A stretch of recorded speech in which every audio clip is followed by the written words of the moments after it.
Everyone, welcome to the ARTCAST, the ninth episode of our 12-part series covering the landmark games, players, and coaches from Dr. Arthur C. Bartner's 5 decades as director of the Trojan Marching Band. Plus, we talk about a lot of the Trojan Band's traditions, and we're going to get some good ones today. If you want to see video of the podcast or some of the older ones, you can go on the band's YouTube page or Facebook page, and then the podcast version is available any place you can get podcasts. Just look for the ARTCAST. I can't believe this is our 9th one, Dr. Bartner. These are a lot of fun, but yeah, they're going by quick. It has. And you know what?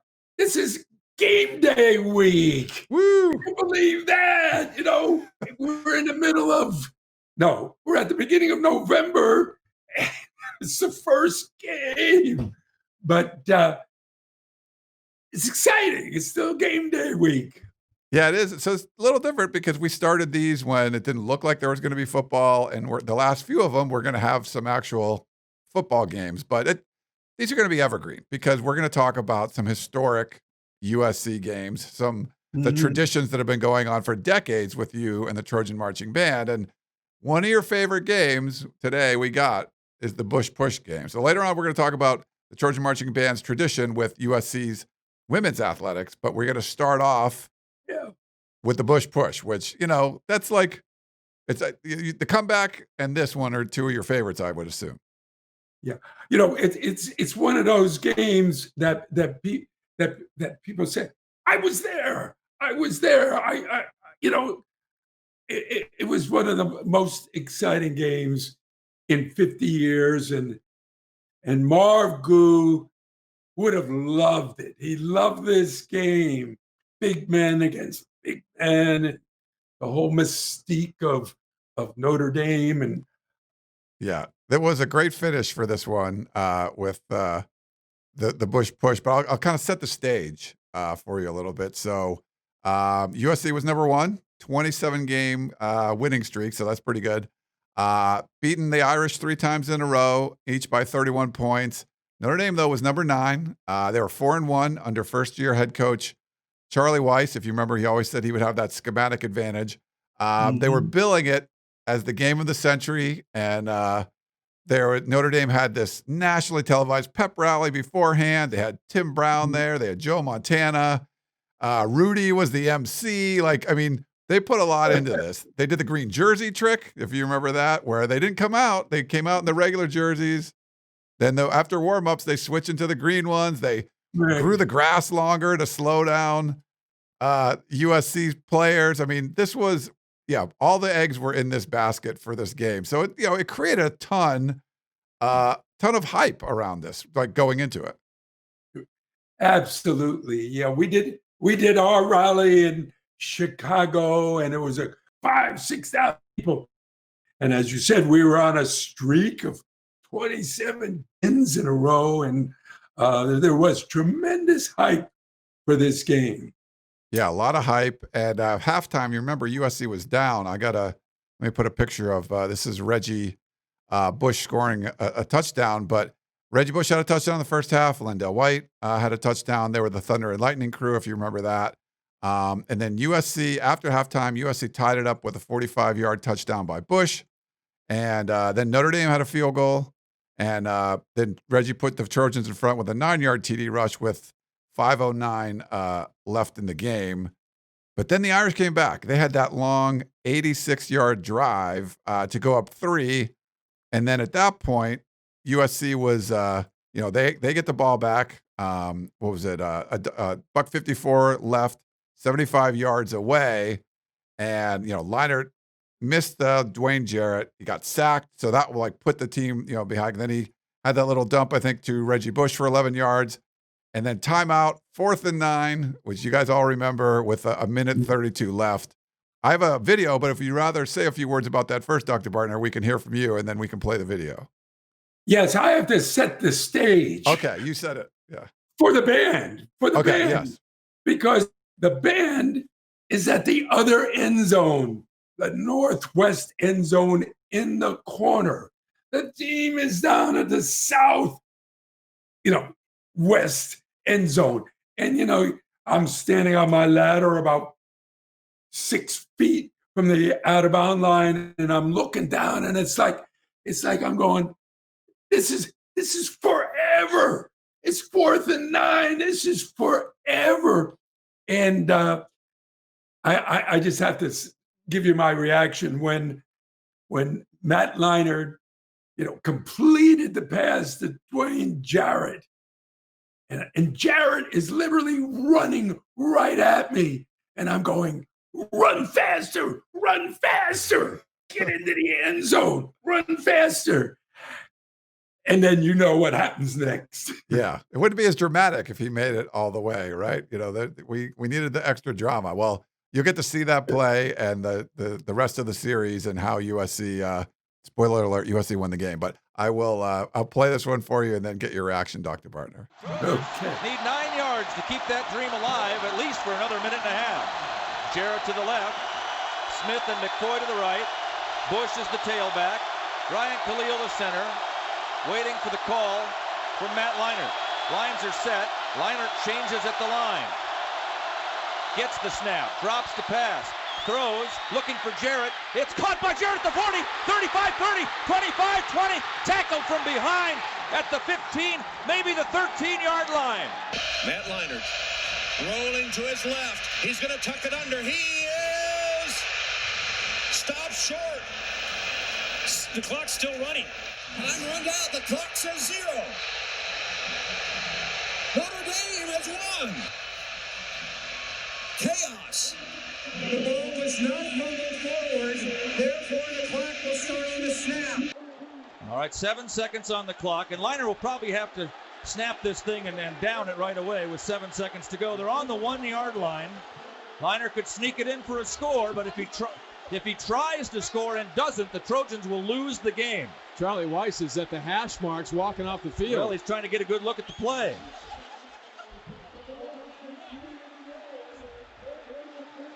The ball is not out of bounds. The clock will stop as soon as the referee marks it ready for play with 7 seconds to go. Leinart will have to down this ball, spike it, or sneak it in for a touchdown. I say he spikes it that way. It gives him another You're at the 1-yard line. chance to make the right call. Lines are set. Leinart sneaks towards the goal line. He's in the end zone. Touchdown, USC! With 3 seconds to go, the Trojans have scored. With 3 seconds left, he did not spike it. He went into the end zone. Matt Leinart has scored, and the Trojans will win the ball game. Yeah, that one never gets old, Dr. Bartner. It never gets old. And a couple of reactions. First of all, Matt Leinart, he's definitely going to keep the ball and try to be a hero and win the game. And then he gets smacked. He gets smacked right in front of the band.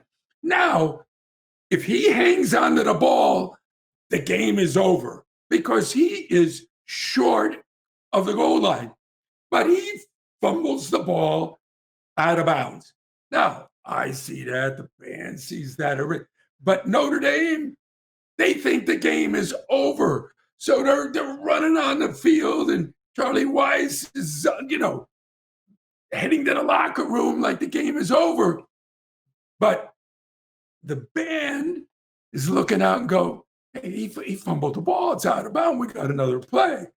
Then the second reaction, you see Pete Carroll going, spike the ball. And everybody, the announcers are going, well, yeah, he's got to spike the ball and stop the clock and then set up a play. But again, Matt Leinart, he keeps the ball and he's going no place. And then he rolls a little bit to his left, and Reggie Bush just pushes him right into the end zone. I mean, you couldn't write a better script. So it's one of those moments, if you're a Trojan fan, you'll never forget. The celebration afterwards is just wonderful because you got the whole team coming over to the band, and you got Pete Carroll right in the middle, hugging every player, in his reach. And it's just, what can I say? It's one of the great moments in Trojan football history. For sure. And that was the 28th game in a row. USC extended it all the way to 34. 2 weeks later, Charlie Weis gets signed to a 10-year deal at Notre Dame just for almost beating USC. That's how, big USC was at the time. He never beat USC. He never beat the Trojans. And the next 4 years for his tenure, Notre Dame would lose by an average of 25 points. And then he ended up getting let go. But it was big, this was sort of like the Reggie Bush show, right? So he sewed up that Heisman after playing. We have some highlights from the Fresno State game from November 19th. He had a Pac-12 record for all-purpose yards in a game with 513, 294 rushing yards, 68 receiving, and 151 in returns. But so it was a big Reggie Bush show for that one with a push. But then, the rest of his Heisman campaign and the Fresno State game where they were actually losing at times, that was such a big one. Yes, and USC should have given Pete Carroll a 10-year contract, not Notre Dame. Give Charlie Weis for losing the game a 10-year contract. Watch these. These are just a few highlights from Reggie against Fresno State, which was a really good Fresno State team that year, and they gave USC all they could muster, and it took over 500 yards from Reggie Bush to be able to beat the Bulldogs. So here, let me play it for you.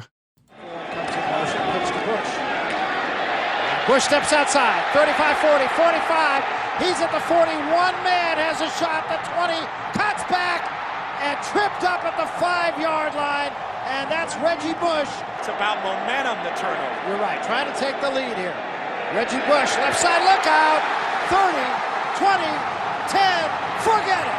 Reggie Bush, touchdown.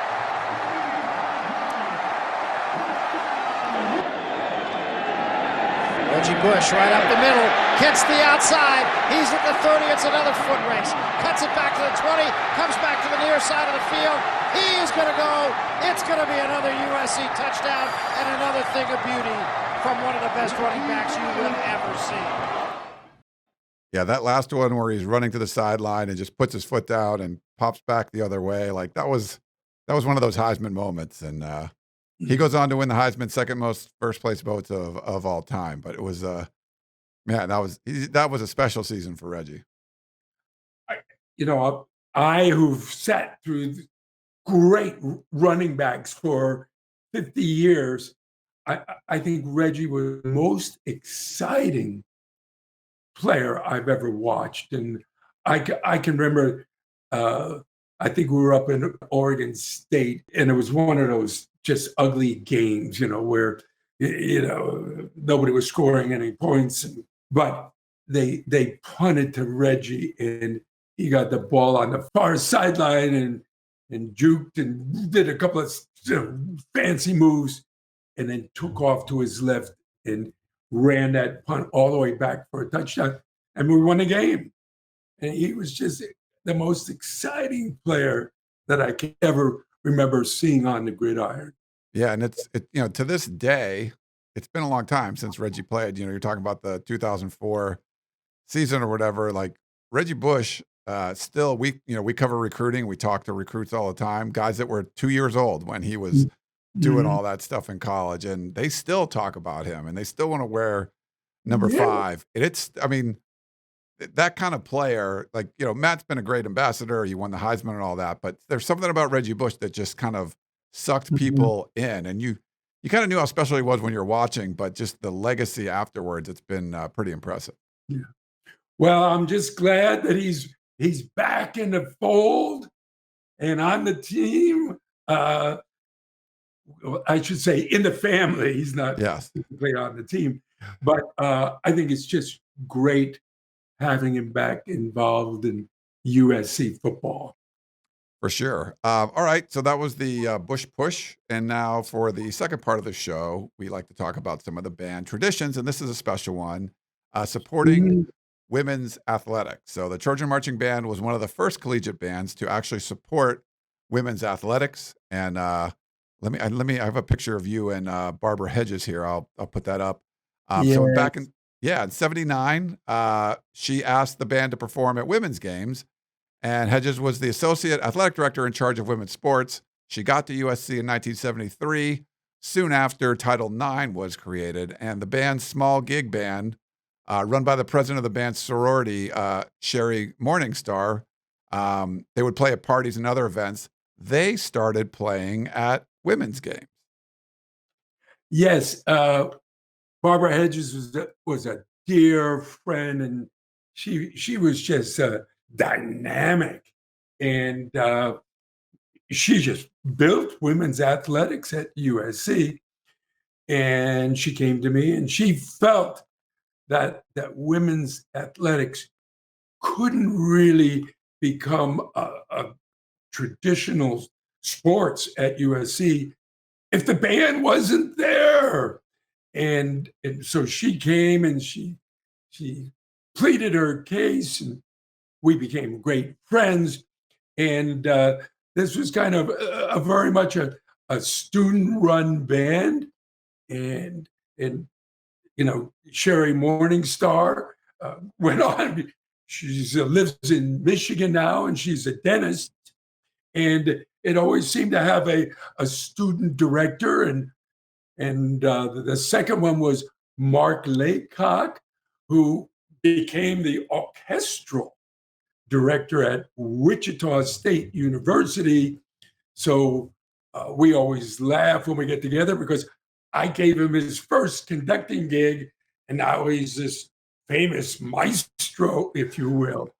So, but this band, they might not have sounded the best, but boy, did they cheer and make noise, and they created an atmosphere that they hadn't had at women's games. And pretty soon other students started coming in, and we built this following. Yeah, and that the following certainly, I think, was a big part of the surge, I guess you could say, in USC women's athletics. I have a picture. This is from 1983. This is women's basketball. So in 83 and 84, Cheryl Miller, you guys know her, she led the basketball team to they really became the stars of USC athletics. So they had Cynthia Cooper, Pam and Paula McGee, the twins, Rhonda Wyndham.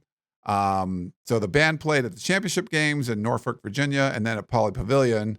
And they actually profiled this team in a documentary earlier this year called Women of Troy that was on HBO. But that was, I mean, maybe you want to talk about the time at USC, because the women's basketball teams were really dominating at those years. Well, it was an amazing team, because they had obviously a superstar in Cheryl Miller, but they had the McGee twins that, kind of did the dirty work. They protected the rim, they got the rebounds. I mean, they were amazing. But the player that really, was kind of, the unsung hero was Cynthia Cooper. She played a supporting role of Cheryl, but I'll tell you something. When they ganged up on Cheryl, she could take over a game, and she became a huge star in the women's NBA, and she actually coached at USC for a while. And then they had a great point guard, Rhonda Wyndham, and she became the general manager of the Sparks. And so it was like 5 great players. And this team, for 2 years in a row, they were national champions. Yeah, that was a great event they had at USC. I guess, man, was that February or January? I forget when it was, but it was the premiere of that. I think we might have talked at that one where they had all the players come out, and they did a screening of the documentary. It was pretty cool. Well, I'll tell you what, that was cool. And I remember that, and I stuck my head in, but I had a rehearsal that night, so I couldn't attend. But in the 1984 Olympics, a lot of that team was on that gold medal team. And in the final ceremony, which I had a band, and we played all the athletes around the track in the Coliseum. And as the SC teams coming by, the McGee twins and a group of Trojans ran over to my ladder, broke ranks off the track and came over and gave me a hug. And it was just a wonderful moment for me. Yeah. So I have very fond memories of that team. Yeah. Well, and still to this day, so the band will play at all the women's home basketball games, every volleyball match that's at home. The Trojan Marching Band was one of the first to perform at women's water polo and tennis matches. Crew meets, go down to the harbor, beach volleyball on the sand, swimming and diving, the team at the pool, and track and field. They'll meet on the infield. And it was Ben Chua responsible for leading the band to the 35 or so athletic events a year for women. Yes, we Ben Chua has been with me since the early 90s. And so now we've put a staff full-time conductor, and the band is now definitely a lot more organized, and we'll have 40 to 50 members there, and they really play, quite well. And I should say the cool thing is that even though the fight songs are still the same and so on, but the band has developed its own traditions with these women's teams. Volleyball and basketball, the band will literally march out of the stands. This is at the end of the game. And they will march out of the stand playing conquest and surround the team in the middle of the court. And it's like, it's the only time that really happens is for women's basketball and volleyball. And I think we talked about volleyball before. The band, I'm not a volleyball critic, but they'll go USC, on a serve, because they're gonna. The serve's going to go in. It's a bump set spike, yeah. So when it's bumped, they say U, and when they set it, they say C, and then when you spike it, when you hit it, say see ya, and then or US. Sorry, US see ya, yeah. Yeah, you're a lot more knowledgeable than I am. But it's kind of cool that the women's band and team has developed their own rapport and have their own tradition. I love. Crew. And then there's a big, regatta down in San Diego we go to every year. And when they get near, the band's lined up on the finish line. And when it gets, the shells get close to the finish line, the band will play the theme from the Lone Ranger. And so, guys start rowing faster. At least I'd like to think so. Sure, I bet you they do, yeah. So, there's all these kind of funky traditions that we have that makes it unique. It makes it unique to the women's sports. Let me show you one of them. You mentioned the playing conquest after a match. This is from a women's volleyball match. I'll play it for you. Yeah, that's really cool.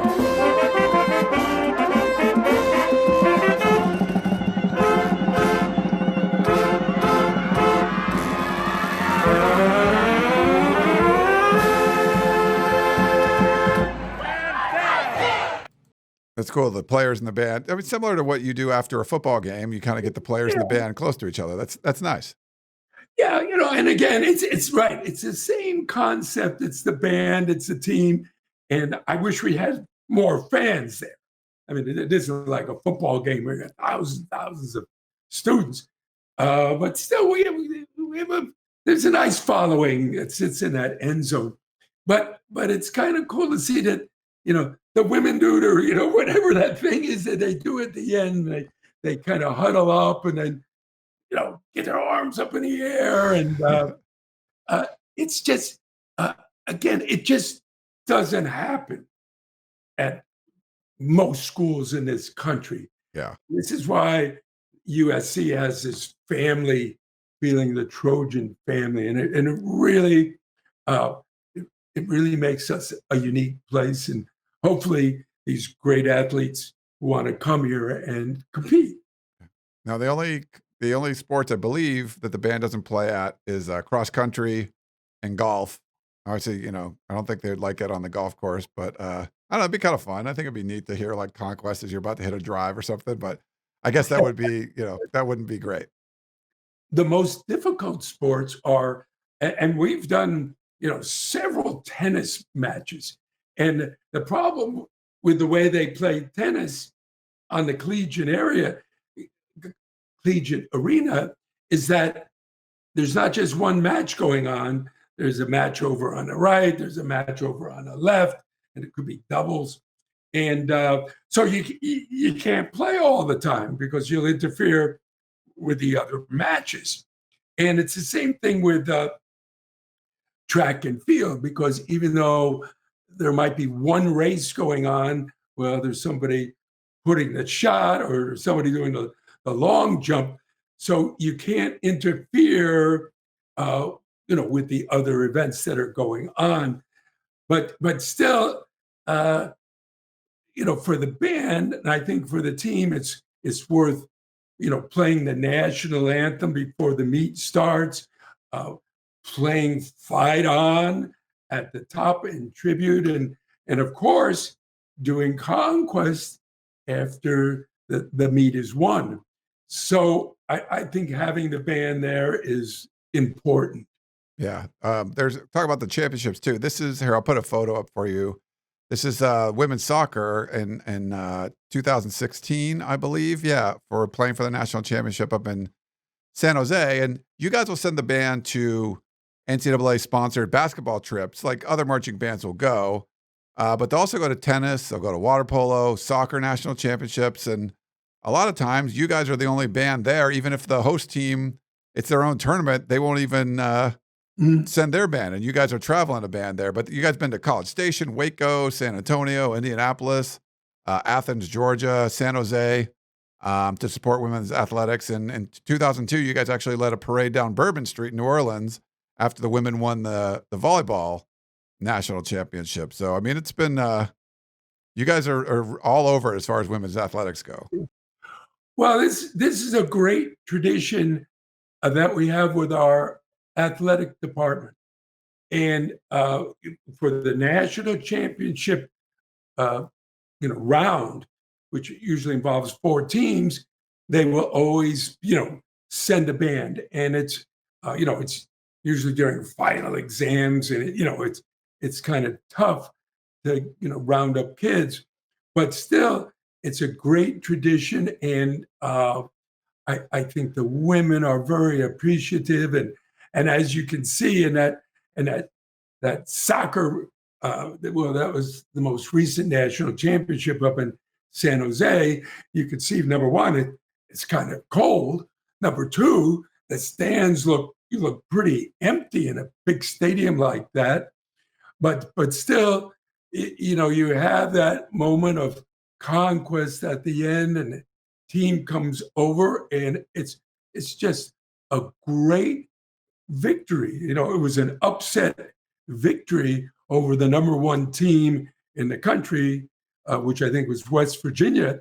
And here the soccer team, they did it. So I think it's great that we were able to get a band, and the athletic department was able to sponsor it. And you create this great moment for this team. Yeah, I'm sure the athletes appreciate it. And when you can't go, like we mentioned with track, the 2018 track championships, the team comes back. You guys sent the band to LAX. I got a picture of that. So this was 2018, the USC women's track team that won the national championship, and showing up at the LAX. That's got to be it looks like everyone's having a good time there.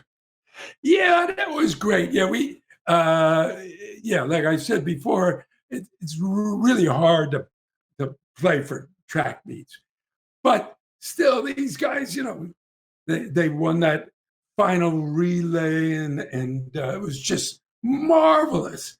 And so we'll get a band together, and we'll welcome them, not on the tarmac, but it's actually in the terminal, and it's just cool. It's so cool, and these girls are so deserving And it's just something great that the band does, and these kids, love these athletes, and the fact that we get out there and play conquest for them it's a wonderful tradition. Yeah, it's got to be great. You win a championship, you come back to the band, and it's like, that's got to be an awesome feeling coming off the airplane like that and getting your luggage. So pretty cool stuff. But yeah, it's a great tradition with USC, the Trojan Marching Band, and women's athletics. So it was a good one this week, Dr. Bartner. Plus the Bush push, man. It's hard to go wrong with that one. Oh, we you have 50 years of football games, and there's certain games you just absolutely will not forget that moment. And the fact that we were literally sitting right on the goal line, and I should say, they kind of renovated their stadium, and they have farmed the band up under the scoreboard. I mean, I think they've gotten so sick of hearing tribute to Troy that they've, moved them up. I could take one step and I'd be out of the stadium. And they put us underneath the scoreboard that's just so loud. But we've still had all these great moments sitting on that goal line. And it's great to be a Trojan. What can I say? Yeah. Well, Dr. Bartner, great stuff today. I just want to let everyone know, hopefully if you're catching this before November 7th, Saturday's game, USC against Arizona State, the Trojan Marching Band is going to do a halftime performance. So if you go to youtube.com/USCTMB, you guys are going to perform at halftime. I think that's pretty cool. I didn't realize you guys were doing that. Yes. We've been talking to the athletic department for the last, 2, 3, since they decided this new schedule. And, of course, there's no fans, no band, no spirit squads, no mascots. So, we're just trying to think of things that we can do. And there's a radio show, before the game that the band is very much involved in, and you get some of our pregame. And then, of course, we'll play Conquest and some tunes at the end. But kind of like what we do every week, there's going to be a halftime show. And we're going to play 3 tunes. Of course, we're going to end with Tusk, and we're going to play some of our new repertoire, which is Blinding Lights. We made a terrific music video that the kids put together, and then open with In the Stone, a traditional rock chart that we play post-game. So every week we've got, 7 games.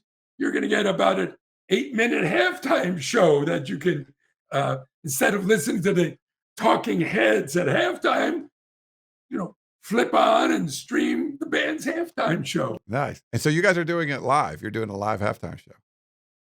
Yeah. I mean, the kids, it's funny. We start together, and then they watch the game in their sections.